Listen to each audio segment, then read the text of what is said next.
안녕하세요. 이혼을 한 지 5년이 다 되어가는 30대 여자입니다. 사연을 듣다 보면 이상한 사람들이 많은데요.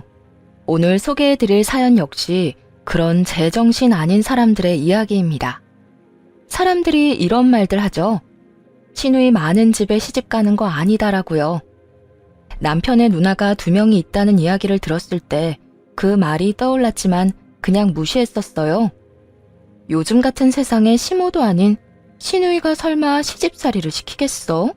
하며 안일하게 생각했던 것이죠. 물론 시누이뿐 아니라 시모도 함께 시집살이를 시킬 거라고 전혀 상상도 하지 못했기도 하고요. 왜냐하면 연애를 할 때나 신혼 초반까지만 해도 그들 역시 지극히 정상적인 사람들이었으니까요.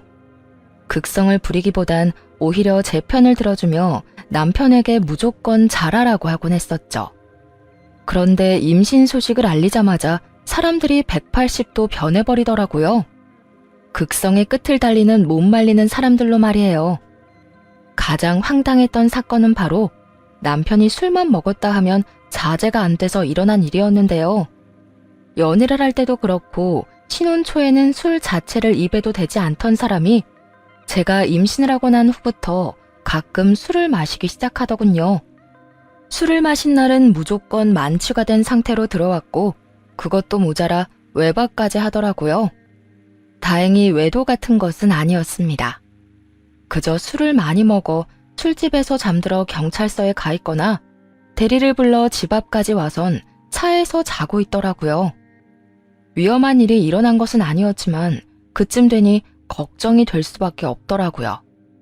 워낙 세상이 험하기도 했고 맨정신도 아닌 사람이 무방비한 상태로 길거리를 배회할 것을 생각하니 아찔하더군요.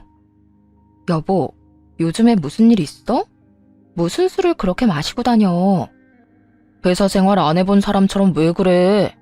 일 마치고 회사 사람들이랑 술도 한잔하고 해야 친분도 돈독해지고 일할 때 도움 구하기도 편한 거 잘 알잖아. 회사 입사한 지가 6년 차인데 이제와 다시 쌓을 친분이 있다니 변명이 참 진부하더군요. 거기서부터 따지고 싶었지만 싸우고 싶은 마음은 전혀 없었기에 될 수 있으면 좋은 말로 남편을 설득하려고 했습니다. 친분 다지는 것도 좋은데 좀 적당히 먹었으면 좋겠어. 필름 끊길 때까지 마셔서 차에서 잠든 적도 많고 경찰서까지 갔었잖아. 몸도 몸인데 그러다 위험한 일 생길까봐 걱정돼서 그래. 요즘 세상이 많이 험하잖아. 걱정도 팔자다. 이때까지 술 먹고 필름 끊겼어도 그런 위험한 일 생긴 적 없었으니까 걱정하지 마. 그래도 이때까진 아무 일 없었어도 앞으로는 어떻게 될지 모르는 거니까 조금만 줄여주면 안 돼? 아, 진짜 그런 일 없다니까. 그렇지 않아도 피곤해 죽겠는데 왜 안 하던 잔소리를 해? 그냥 하던 대로 가만히 있어. 어울리지도 않는 잔소리 좀 하지 말고 말이야. 아이씨, 생각해서 일찍 들어왔더니 괜한 짓을 했네.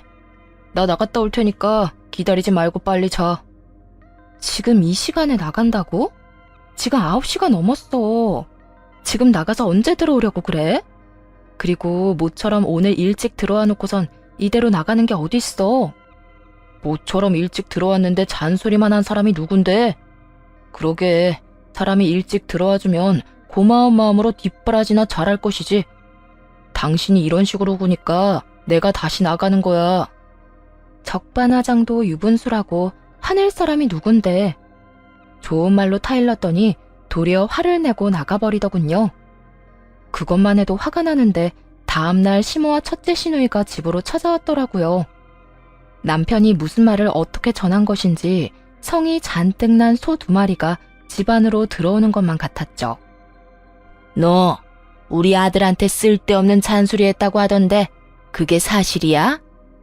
잔소리까진 아닌데 조금 타이르긴 했어요. 뭐? 올케 진짜 어이없다.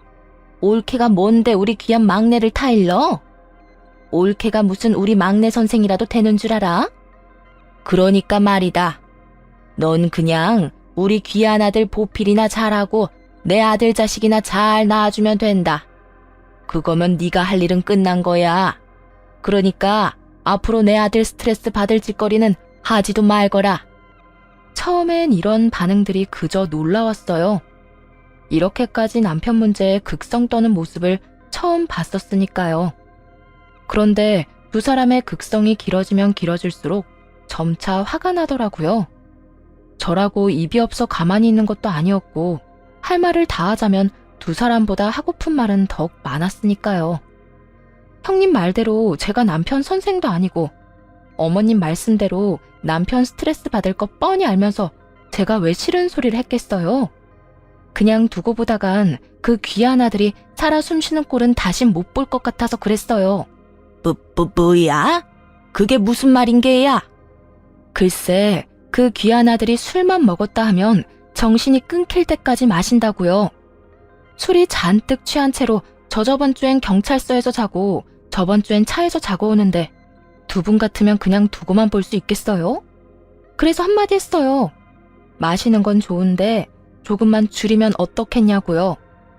부부 사이에 그 정도 말은 당연히 해야 하는 거 아닌가요? 이쯤 했으면 제 심정을 다는 아니더라도 조금은 이해할 거라 생각했는데 두 사람은 오히려 모든 걸 다 제 탓으로 돌리며 남편을 감싸기에 급급했습니다. 뭐? 내 아들이 어딜 가? 경찰서? 그리고 차에서 잤다니? 너 평소에 우리 아들을 얼마나 힘들게 하면 애가 술에 취한 와중에도 집에 오기 싫어 그딴 곳에서 잠을 자는 거야? 그러니까 옳게 도대체 내 동생한테 스트레스를 얼마나 주고 있는 거야? 설마 임신했다고 내 동생 노예처럼 부려먹는 거야? 아니면 사사건건 잔소리하면서 스트레스라도 주는 거야? 도대체 뭘 어떻게 했길래 내 동생이 인사불성이 될 만큼 술을 마시고 다니냐고. 제가 잔소리할 시간이라도 있으면 좋겠네요. 임신한 저도 나몰라라 하고 아침에 출근하면 새벽에나 들어오거나 아예 외박을 해버리는 남편한테 제가 무슨 수로 잔소리를 하겠어요? 얼굴이라도 제대로 보여줘야 뭐라도 할 수 있지 않겠어요? 올케가 진작 내 동생한테 잘했다면 밖으로 나돌지도 않았을 거란 생각은 아예 하지도 않는가 봐. 남편이 밖으로 돌면 그건 다 집사람 탓인 건 당연한 논리인데 말이야. 그쯤 되니 슬슬 화가 오르며 말이 술술 잘 나오더라고요. 한마디로 못할 말이 없는 상태였죠. 형님, 그렇게 잘 알고 있으면 제가 여기서 얼마만큼 더 잘하면 되는지 자세히 설명 좀 해주실래요? 하긴 형님도 술 한 번 먹었다면 끝장을 보는 사람이니 가정에 충실하진 않아 대답하긴 힘들긴 하겠어요. 어쩐지 같은 여자이고 같은 주부인데 어떻게 저렇게까지 제 마음을 이해 못하나 싶었는데 제가 형님한테 너무 과한 기대를 하고 있었네요. 뭐야? 옳게. 지금 내 면전에서 내 흉 보는 거지 지금? 뭐 이딴 게 있어? 내가 옳게 신우이라는 걸 잊기라도 한 거야? 아니요, 잊지 않았어요. 신우이란 걸 잊었다면 지금처럼 꼬박꼬박 존댓말하는 대신 저도 형님처럼 심한 말을 했겠죠. 이게 진짜 보자 하니까. 신우이는 이런 도발에 얼굴을 붉히며 흥분하기 시작했고 모 시모가 팔을 뻗어 신우이를 제지하더군요. 그리곤 시모가 나서 대신 혼내기 시작했죠. 너 말버릇이 아주 형편없구나. 네 친정에선 이딴 식으로 굴어도 상관없을지 몰라도 우리 집에선 절대 그런 버릇없는 행동은 절대 용납 못한다. 넌 그저 네 남편이나 우리가 하는 말에 네라고 대답만 잘하면 되는 거야. 그게 우리 집 법도니까. 잘못도 없는 임신한 며느리를 이런 식으로 잡는 게 어머님이 강조하는 법도라면 저는 지키며 살고 싶지 않네요. 너 지금 내 말에 토를 다는 거니? 임신까지 했는데 이혼당하기 싫으면 넌 그냥 하라는 대로 하거라. 그제야 갑자기 태도가 바뀐 이유를 알겠더라고요. 임신을 했으니 자신들이 어떤 행동을 해도 뱃속의 아이를 생각해 섣부른 행동을 못할 거라 생각했던 것이었습니다. 아기도 물론 중요하지만 저는 저 자신도 중요하다 생각하는 사람이라 그 얄팍한 수를 내려다보는데 참 가소롭더군요. 시모에게도 더 이상 참을 필요가 없다고 깨달은 순간이기도 했죠. 저딴 식으로 조종하려는 사람에게 더는 존중이나 효심을 발휘할 바보는 아니었으니까요. 어머님, 지금 큰 착각을 하는가 본데 전 뱃속에 아이가 있든 없든 이혼하려면 할 수 있어요. 그러니까 그딴 먹히지도 않는 말 내세워서 괴롭히는 짓 하지 마세요. 계속 이런 식이면 며느리도 손주도 평생 못 보고 살게 되지 않겠어요? 되로 주고 말로 받은 시모는 이런 반응에 다시 한번 당황한 듯 보였어요. 그리고 이내 계획대로 되지 않아 열이 오르는 듯 마구 고함을 질러댔습니다. 어디서 시어머니를 말로 이겨먹으려고 구는 게야? 말 하나는 고분고분 잘 듣는 것 같아 예뻐해 주려고 했더니 네 복을 네가 차는구나. 어머님이랑 형님이 주는 복이 이딴 거라면 그냥 안 받고 말게요. 그러니까 복 줄 생각도 하지 말고 이만 좀 돌아가 주세요. 저는 괜찮은데 어머님 손주가 많이 피곤한 것 같아서 좀 쉬어야 할 것 같아서요. 사진으로 남겨놓지 못한 것이 후회가 될 정도로 두 사람은 절 멍청한 표정으로 바라보고 있더군요. 둘은 구구절절 제 말에 열이 받는 게 표정에 보였지만 마땅히 대꾸할 말이 없었는지 부시렁거리며 돌아가 버리더라고요. 이미 되돌리기엔 늦었고 되돌릴 마음조차 없었기에 심신을 달래며 남편을 기다렸습니다. 이때껏 일어난 일들을 생각해보면 틀림없이 시모도 남편에게 연락해 저와 있었던 일을 과장해서 일렀을 테니까요. 아니나 다를까 남편은 화가 나 불타는 고구마가 되어 들어오더군요.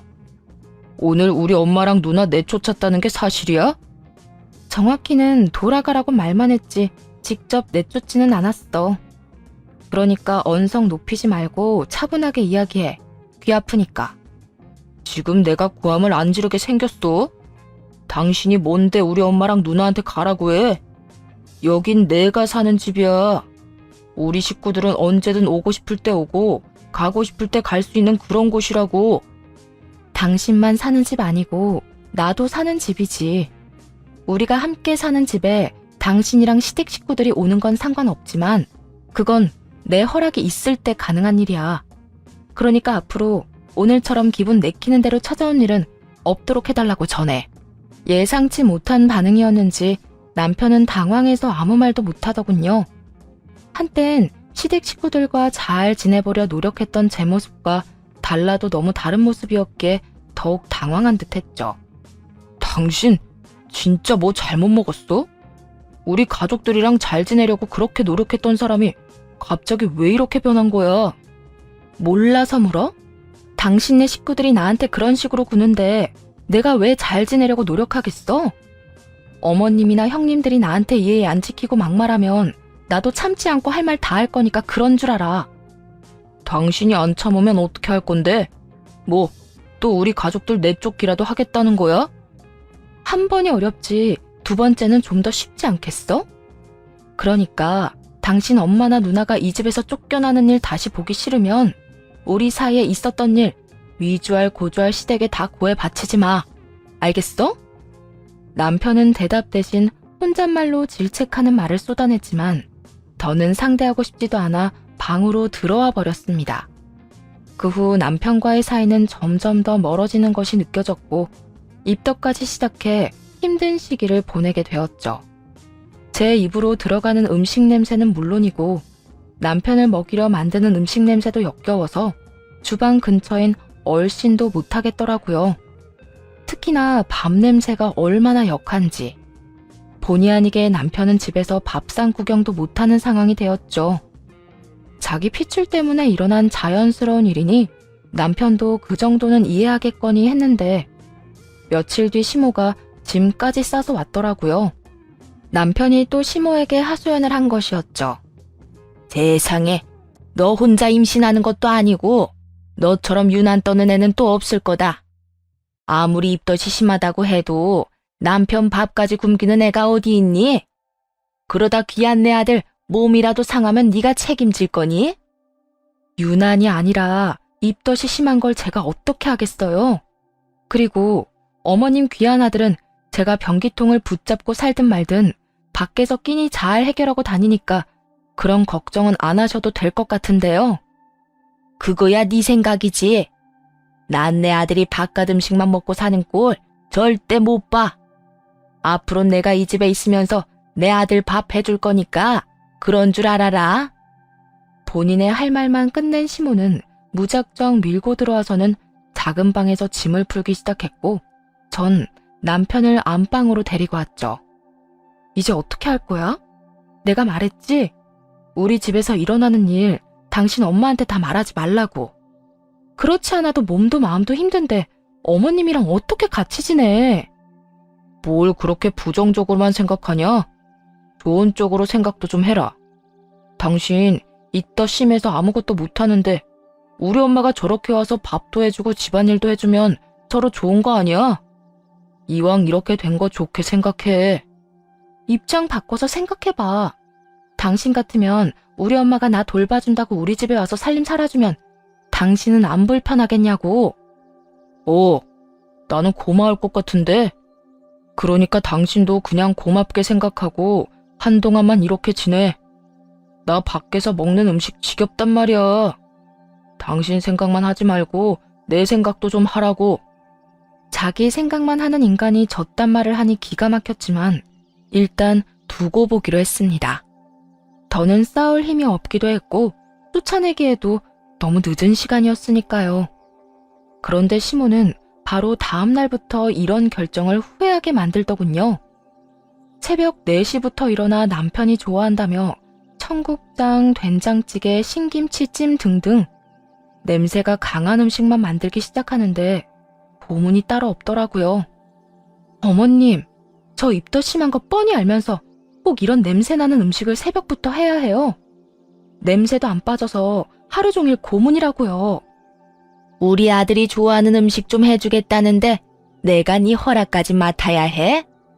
정 힘들면 숨을 작게 쉬면 되지 않니? 아니다.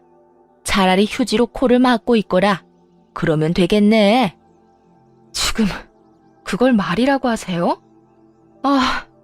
어머님이 아들 생각해서 음식하는 거 이해 못하는 건 아닌데 자극적인 향이 나는 음식만 좀 피해주세요. 어려운 부탁도 아니잖아요. 싫다.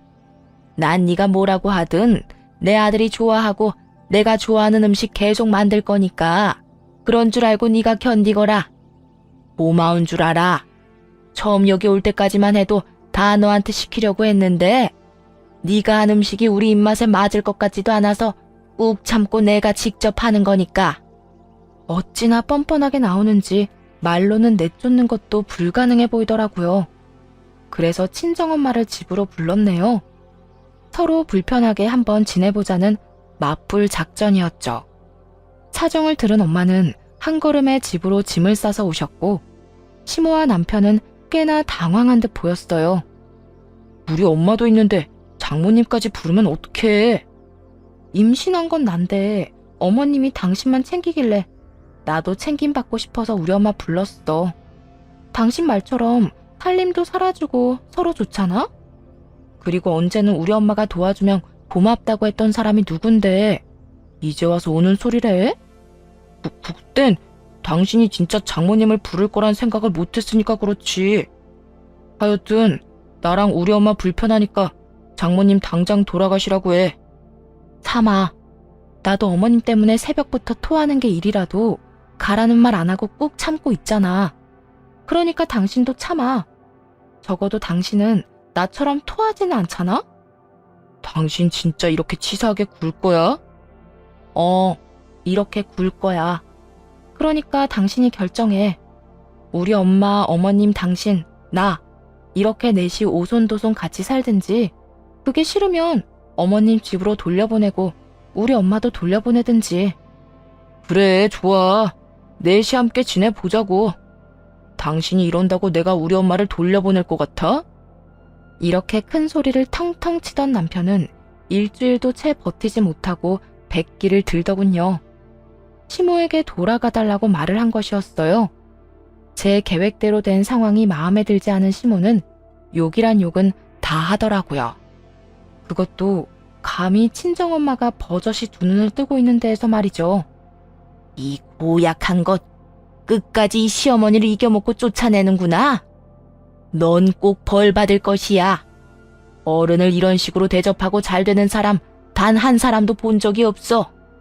시모의 말에 제대로 자극이 된 엄마는 제 앞으로 막아서며 시모에게 그대로 갚아주기 시작했습니다. 임신한 며느리한테 말씀이 너무 심하신 거 아닙니까? 아무리 화가 난다고 해도 그런 말은 생각으로나 하지 직접 입 밖으로 내뱉는 사람은 처음 봐서 지금 좀 많이 당황스럽네요. 그리고 따지고 보면 지금 사돈이 화낼 상황이 아니라 제 딸아이가 화낼 상황 아닙니까? 애초에 허락도 없이 짐부터 싸서 들이닥친 거라고 들었는데 아무리 애들 집이라도 그런 무례한 행동은 하면 안 되죠. 교양 떨어지게. 앞으로는 서로 조심하면서 살았으면 합니다. 사돈도 알다시피 어른들이 개입하기 시작하면 우리 자식들이 제대로 못 살게 될 테니까요. 지금처럼 말이에요. 그렇게 말씀하시면 제가 너무 섭섭합니다, 사돈. 저는 며느리가 입덧을 핑계로 제 아들을 굶기고 있다고 해서 그저 도움을 주려고 왔던 것뿐이라고요. 입덧은 핑계가 아니라 사실이고 도움이 안 됐으니 제가 드리는 말입니다. 사돈이 하는 음식들 때문에 제 딸아이는 구역질을 하고 저렇게 몸이 힘들어지다간 뱃속의 아기도 위험해질 텐데 그때 되면 그 일을 어떻게 책임지려고 그러세요? 제 딸아이한테 말씀하시는 것도 그래요. 태교가 얼마나 중요한데 임신한 애한테 그런 심한 말을 아무렇지도 않게 하는지 저는 도무지 이해가 되질 않네요. 그거야. 저도 화가 나니까 그랬죠. 오죽하면 제 귀한 손주 품은 애한테 그런 말까지 했겠습니까? 아, 그래요? 그러면 입장 바꿔서 한번 생각해 보실까요? 저도 지금 화가 많이 나는데 저도 사돈의 귀한 아들한테 자기 엄마 하나 못 막아서 내 딸 고생시킨다. 이렇게 멍청하게 굴 거란 걸 알았으면 이딴 결혼시키지도 않았을 거다. 이런 막말들 하면 사돈 기분 좋을 것 같습니까? 서로 귀하게 키운 자식 흉보고 상처 주는 일은 더는 없었으면 합니다. 시모와 엄마 사이엔 눈으론 보이지 않는 불꽃이 일어나고 있었고 남편도 상황의 심각성을 눈치챘는지 황급히 시모를 데리고 나가더군요. 엄마도 시모가 가는 걸 확인하고서야 집으로 가셨고요.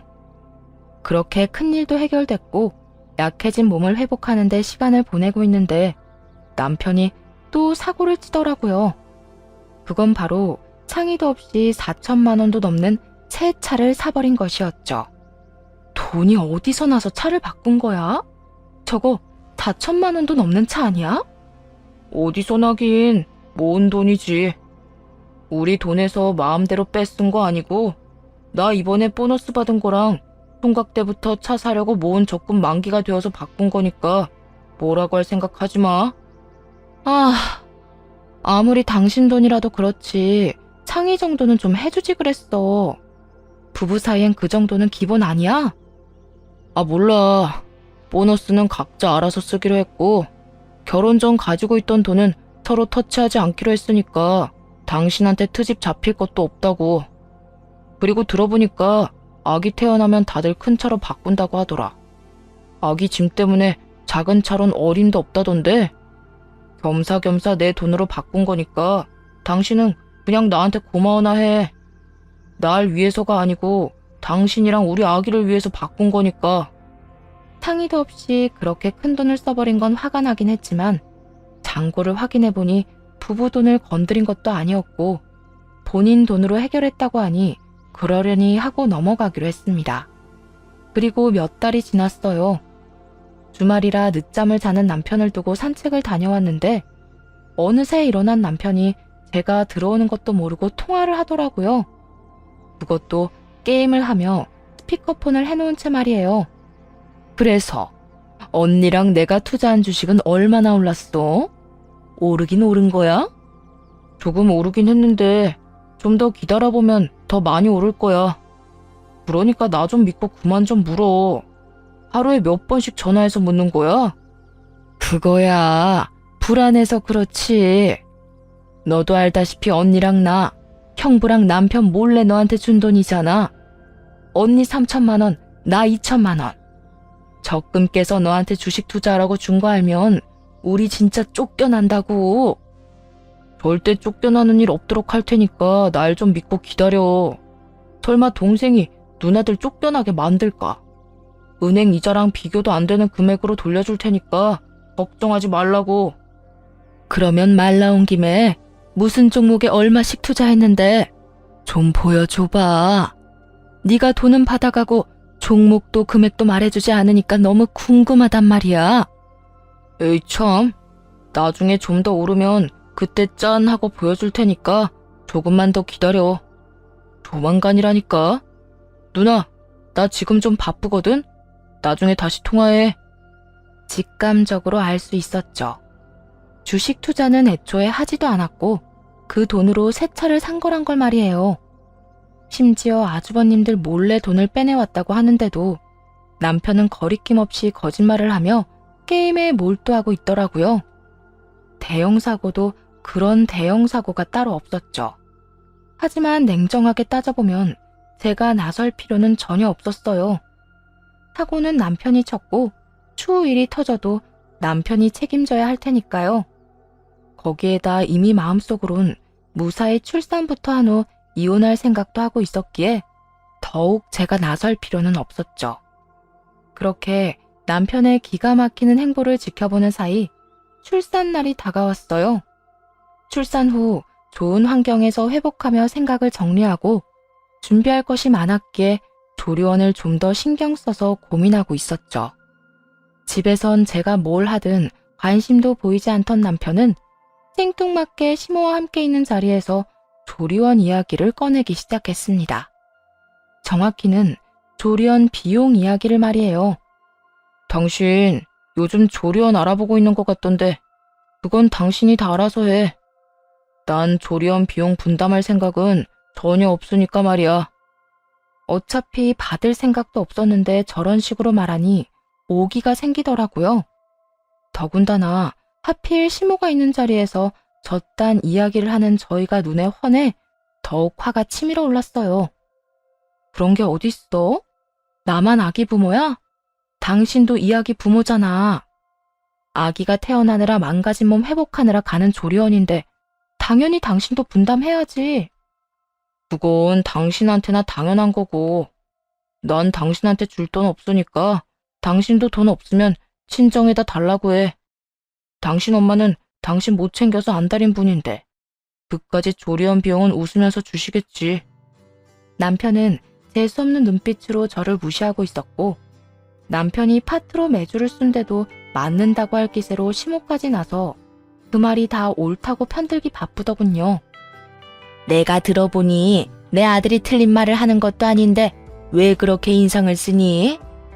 임신하고 내 아들은 제대로 챙겨본 적도 없으면서 조리원 비용을 바라는 건 네가 너무 염치가 없는 것 같구나. 그러니까 네 몸 회복은 네가 알아서 해. 아, 그래요? 그러면 조리원 비용은 제가 알아서 해결할 테니 두 사람 다 내 자식 얼굴은 볼 생각도 하지 마세요. 그러면 좀 공평하겠네요. 뭐야? 그러는 법이 어디 있어? 왜 화를 내세요? 임신했을 때 남편 못 챙겨서 조리원 비용도 줄 필요 없다는 그 논리 그대로 적용했을 뿐인데 그렇잖아요. 임신했을 때도 저 혼자 애 지키려고 갖은 고생이란 고생은 다 하고 출산하고 내 몸 회복도 나 혼자 다 하는데 굳이 아무것도 한 것이 없는 두 사람한테 왜 내 귀한 애를 보여줘야 해요? 그럴 이유가 전혀 없잖아요. 이게 보자보자하니까? 네, 될 수 있으면 그렇게 계속 두고만 보세요. 어머님 아니라도 지금 제 머릿속이 여러 가지로 복잡하니까 뭘 하지도 말고 저한테 뭘 바라지도 말고 그냥 두고만 보시라고요. 저도 지금 홧김에 무슨 짓을 어떻게 할지 저 자신이 무섭거든요. 언성을 높이기 시작하자 남편이 나서 시모의 편을 들며 고함을 지르더군요. 당신 진짜 눈에 뵈는 게 없어? 어디서 우리 엄마한테 언성을 높여?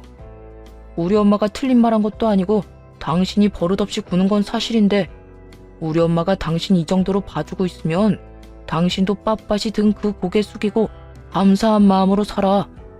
애 딸린 이혼녀 되고 싶지 않으면. 당신이나 내가 꾹 참고 살아주면 고마운 줄 알고 잠자코 있어. 내가 어디서부터 어디까지 알고 있는 줄이나 알고 이렇게 나한테 큰 소리 치는 거야? 그리고 이혼녀? 내가 그까짓 이혼녀가 되는 게 겁나서 참고 있는 줄 알아? 그딴 거 겁 하나도 안 난다고 했지. 난 그저 출산부터 무사히 하려고 참고 있는 것뿐이라고. 남편과 고성이 오가는 사이 시모는 달려들려고 하더라고요. 이게 누구 앞에서 감히 내 아들 말에 토를 달아? 이 버릇없는 것, 오늘 내 손맛 좀 봐라. 시모는 있는 힘껏 제 머리카락을 잡고 휘둘기 시작했고, 그렇지 않아도 부른 배로 중심을 잡기 힘들었던 상황이라 힘 한 번 제대로 쓰지 못하고 이리저리 끌려다녔죠. 그렇게 시모에게 당하고 있는데도 남편은 태연하게 앉아 물이나 마시고 있었더라고요. 보고만 있지 말고 어떻게 좀 해. 이러다 아기 잘못되면 책임질 거야? 네가 네 입으로 말했잖아. 너 혼자 그 아기 지키느라 고생 많았다고. 이번에도 혼자 힘으로 잘 지켜봐. 무조건 어떤 일이 일어나도 이혼만큼은 꼭 하겠다고 다짐하는 그 순간, 배에서 참을 수 없는 고통이 느껴지더니 정신이 아득해졌습니다. 힘겹게 눈을 뜨니 병원이더라고요. 결국 저는 쓰러진 것이었고 급하게 병원으로 옮겨 가즈네를 써봤지만 아기는 지킬 수 없었다고 하더군요. 상황을 그렇게 만든 장본인들은 머리카락도 보이지 않았고 그 병실에서 혼자 기를 쓰며 이혼을 준비했습니다. 그 사이 퇴원을 하게 되었고 몸 회복과 이혼 준비가 끝나는 대로 소송을 시작했네요. 그와 동시에 아주버님들께 다 연락을 돌려 자신들도 모르게 깬 적금의 행방에 대해 낱낱이 알려드렸죠. 적금을 몰래 깼다는 것도 충격을 받은 듯 했는데 그 돈이 남편에게 흘러들어가 남편이 타고 다니는 차를 구매하는 데 썼다는 대목을 전해줄 땐 거의 목덜미 잡고 넘어가기 직전이더군요.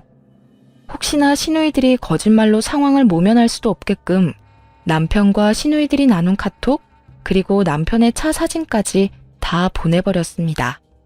복수의 시작치곤 통쾌한 흐름이었죠. 시누이들은 나란히 아주버님의 질책을 받게 되었고 시누이들은 남편을, 아주버님은 저를 불러다 같이 한자리에 모이게 됐습니다. 일종의 사건의 진실을 파헤치기 위한 자리였죠. 올케가 내 남편한테 한 말이 다 사실이야?